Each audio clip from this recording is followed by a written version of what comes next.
શતશૃંગ પર્વત ઉપર રાજા પાંડુ પોતાની બંને પત્નીઓ સાથે ઋષિઓના સાનિધ્યમાં તપસ્યા કરી રહ્યા હતા. તે જ સમયગાળા દરમિયાન એક અમાવસ્યા ઉપર દરેક ઋષિઓ એ બ્રહ્મલોક જઈ રહ્યા હતા.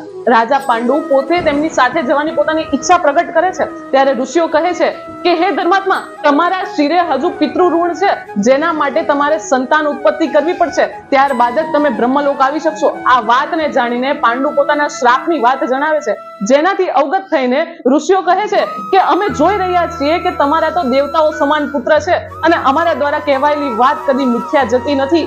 આ વાતને સાંભળીને રાજા પાંડુ આ દરેક વાત કુંતી તેમજ માદ્રીને કરે છે, જે સાંભળીને કુંતી કહે છે કે હે આર્યપુત્ર, મારી કુમાર અવસ્થા દરમિયાન પિતાએ મને અતિથિ સત્કારનું કાર્ય સોંપેલું અને મેં ઋષિ દુર્વાસાની સેવા કરેલી, જેનાથી પ્રસન્ન થઈને ઋષિ દુર્વાસાએ મને એક મંત્ર આપ્યો હતો કે જેને આધીન થઈને દેવતાઓ મને મન વાંછિત ફળ આપશે.